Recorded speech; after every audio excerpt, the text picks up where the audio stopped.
Bandhavgarh Tiger Reserve is one of the most popular national parks in India, located in the Umaria district of Madhya Pradesh. Bandhavgarh was declared a national park in 1982 and Tiger Reserve in 1995. The park derives its name from the most prominent hillock of the area, which was said to be given by Hindu Lord Rama to his brother Lakshmana. This park has a large biodiversity. The density of the tiger population at Bandhavgarh is one of the highest known in India. The park has a large breeding population of leopards and various species of deer. There are a total of 37 species of mammals, reptiles, and 250 species of birds. Carnivores include the Asiatic jackal, Bengal fox, sloth bear, grey mongoose, striped hyena, jungle cat, leopard, tiger, etc. The aerodactyls frequently sighted are wild pigs, spotted deer, chausinga, nilgai, chinkara, sambhar, and gaur. Mammals such as dhole, the small Indian civet, palm squirrel, and lesser bandicoot rat are seen occasionally. Among the herbivores, gaur is the only coarse feeder. The highest density of tigers in the world is in the Thala range of Bandhavgarh. Mornings in cities are very different from mornings in the jungle. With the sunrise savouring tea, he gets ready for his daily safari. We're talking about Mr. Rajvardhan Sharma, a passionate tiger lover who has dreamed of living for tigers and with them since he was a kid. From a hardcore chartered accountant to a person of the wild, Mr. Sharma has come a long way. Accompanied by a couple of guests, a driver, and a guide, he leaves from the main gate of the Tiger Reserve. When his jeep stops at the main gate for the daily checking, the locals shout, "Bhaiya is here." He then goes to spot for tigers in the beautiful jungles of Bandhavgarh. Spotting a tiger is really difficult because these silent creatures are extremely shy. However, he still manages to please his guests by helping them spot the stripes. It's a feeling of immense joy, happiness, and satisfaction when the tiger is seen. Photographers who accompany him are ready with their cameras to shoot the gorgeous beings.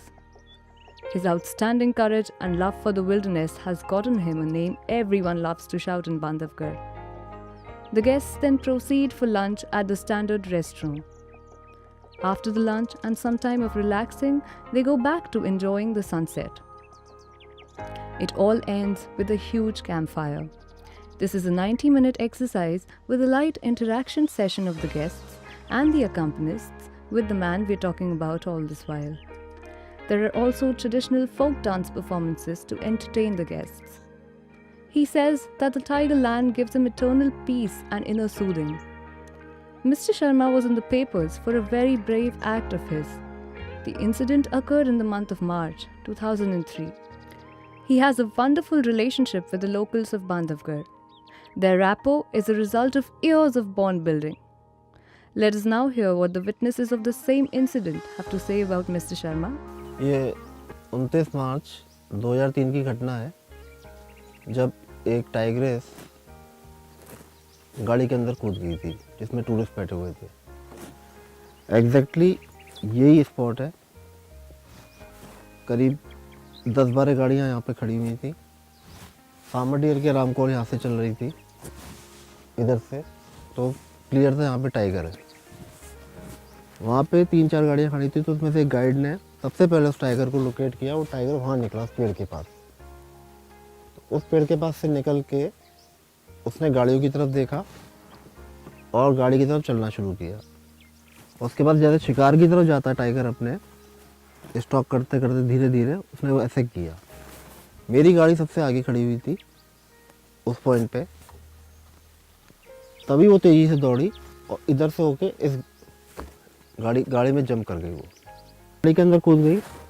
मैंने अपनी गाड़ी से देखा कि सारी गाड़ियाँ यहाँ से हट चुकी हैं, टाइगर इस गाड़ी में है, टूरिस्ट दबे हुए हैं नीचे। मेरे दिमाग में पहले ये आया कि ये टूरिस्ट को मार देगी, और मेरे दिमाग में पता नहीं क्या काम किया कि मैंने अपनी गाड़ी छोड़ी और दौड़ के मैं यहाँ पे आया। यहाँ से पे मैंने उसके पहले कान पकड़े, जिससे उसका वो शोल्डर वो पकड़ी हुई थी टूरिस्ट का, उसको छोड़े उसके बाद काफ़ी देर जूझने के बाद उसने उसका शोल्डर नहीं छोड़ा, तो फिर मैंने पीछे जाके उसकी टेल खींची। टेल खींचने के बाद उसने टूरिस्ट का शोल्डर छोड़ दिया। उसके बाद उसने मेरे पे चार्ज किया गाड़ी के अंदर से, तो मैं पीछे की तरफ हट गया। फिर यहाँ एक गाड़ी पे एक गाइड था, उसने एक बांस फेंका मेरे ऊपर। मैंने बांस से उस टाइगर को हिट किया। 2 बार मैं हिट करा उसको मैंने, तो उसके बाद वो बांस टूट गया। तो बांस जो टूटा हुआ था उसके वो पेट में मैंने घुसेड़ दिया। तो फिर उसने गाड़ी से मेरे पे जंप किया यहाँ पे, तो हम दोनों यहाँ पे नीचे गिर गए। उसके बाद मैं खड़ा हुआ जोर से हाथ ऊपर करके चिल्लाने के लिए, पर मैं इतना चिल्ला भी नहीं पाया था कि उसने मुझे जो पुश किया तो वहाँ जाके गिरा एक पुश में। उसके बाद मुझे मालूम था मेरे ऊपर आएगी और गर्दन पकड़ सकती है, तो मैंने हाथ अपना ऐसे करके गर्दन पे लगा लिया और वो आ गई वहाँ पे मेरे ऊपर। मैं नीचे, टाइगर ऊपर, मेरा हाथ उसके दांतों में फंसा हुआ था। तब मैंने सोचा कि अब काम ख़त्म, ज़िंदगी ख़त्म। तो हमारे यहाँ पे एक वन देवता है जिनको हम सिद्ध बाबा के नाम से पुकारते हैं, बहुत मानता हूँ मैं उनको।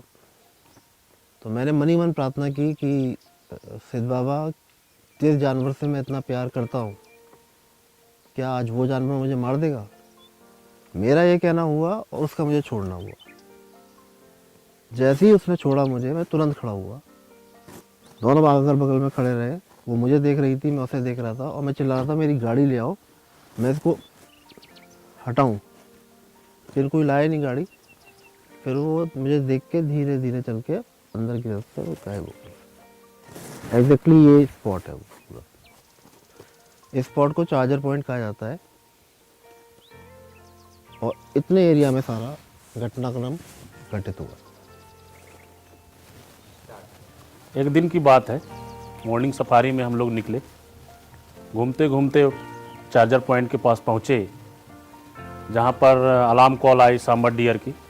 हम लोग 8-10 गाड़ी वाले रुक गए वहाँ पे और कॉल सुनने लगे, अलार्म कॉल। इसके बाद टाइगर की ग्राउलिंग आई अंदर से, तो हम लोग सोचे कि टाइगर का चांस से थोड़ा रुक लिया जाए। तो जैसे 2-4 बार ग्राउलिंग किया टाइगर, इसके बाद में टाइगर पीछे से निकला, और पीछे से निकलने के बाद में पीछे से आगे वाला गाड़ी वाले ने देखा पीछे से टाइगर आ रहा। तो सबसे पीछे वाले ने बोला आगे वाले को कि गाड़ी हटाओ। तो गाड़ी किसी ने हटाया नहीं, सब लोग रुके जैसे पहले होता था। गाड़ी सबकी खड़ी थी कि टाइगर अपना निकल जाएगा, लेकिन वो टाइगर निकला नहीं और गाड़ी की तरफ धीरे धीरे आता गया। इसके बाद किसी ने विश्वास नहीं किया था कि गाड़ी में अटैक करेगा ये, और वो टाइग्रेस आई साइड से और गाड़ी के ऊपर कूद गई। जैसे गाड़ी के ऊपर कूदी तो सारे गाड़ी वाले जो आगे थे वो सब भाग गए। वहाँ पर उस गाड़ी में केवल टाइग्रेस और वो टूरिस्ट थे जिसके ऊपर अटैक किया था। इसके बाद थोड़ा दूर जा कर के मिस्टर शर्मा जी जो हैं ये आए गाड़ी से उतर करके, और उस टाइग्रेस के पीछे जा कर के 2-3 डंडा उसको मारे। तो वो टाइग्रेस पलट के जो है शर्मा जी के ऊपर आई और उनके हाथ को पकड़ लिया। जब उनके हाथ को पकड़ लिया शर्मा जी के हाथ के, तो वो फिर जो है चिल्लाए ज़ोर से, तो वो छोड़ दिए। छोड़ने के बाद दोनों ने एक दूसरे की तरफ देखा, और इसके बाद वो टाइग्रेस अपने से पलट के चली गई। लेकिन हम लोग भी वहाँ खड़े थे, किसी की हिम्मत नहीं हुई कि हम लोग जाके और लोग जाके उस टाइगर से सामना करें। अकेला आदमी शर्मा जी जा करके और उससे लड़ाई की। बस यही देखा था। भैया को इतना ज़्यादा लगाव हो गया कि 20-25 साल से यहीं बांधवगढ़ में बिल्कुल रहना पसंद करना, और अपना घर द्वार सभी छोड़ दिए। बस यही बांधवगढ़ में tiger, birds and guides, driver, hotel owner, इन्हीं के बीच में अपना पूरा जीवन व्यतीत कर रहे हैं। टाइगर देखते देखते यहाँ पे टाइगर ही बन गए वो। तो ये सब चीज़ें देखने के बाद में लगता है टाइगर ऐसा चीज़ है कि टाइगर का नाम सुनने के बाद लोगों को डर लगता है। वो तो उसके साथ जाके सीधा सीधा भिड़ गए। पता नहीं भगवान कैसे उनको बचा दिए। शर्मा जी की बहुत दाद देना चाहिए कि वो ना होते वहाँ पे, तो फॉरनर की जान बचना मुश्किल हो जाती है। अब कहानी का आपको सबसे बड़ा सक्सेस बताता हूँ।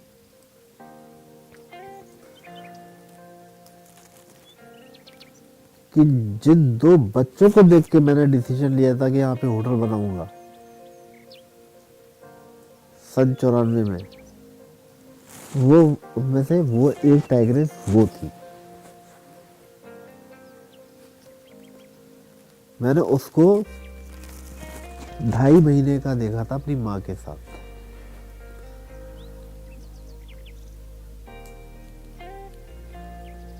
सन 94 की पैदाइश थी, 2003 की घटना थी, 9 साल की थी वो। मतलब मेरा आप लिंक देखो कि जिस बच्चे को देख के मैं सोच रहा हूँ कि मैं यहाँ पे सेटल होऊंगा, उसी चीज ने मुझे वर्ल्ड में ये ख्याति दिलाई। क्या कहोगे आप इस लिंक को? In the coming future, Mr. Sharma and his associates wish to work for the Forest Department and provide proper facilities to the patrolling guards of the forest, a necessity he feels nobody has been paying close attention to. This was our story of the Tiger Man, of not concrete but green, lush and wild jungles.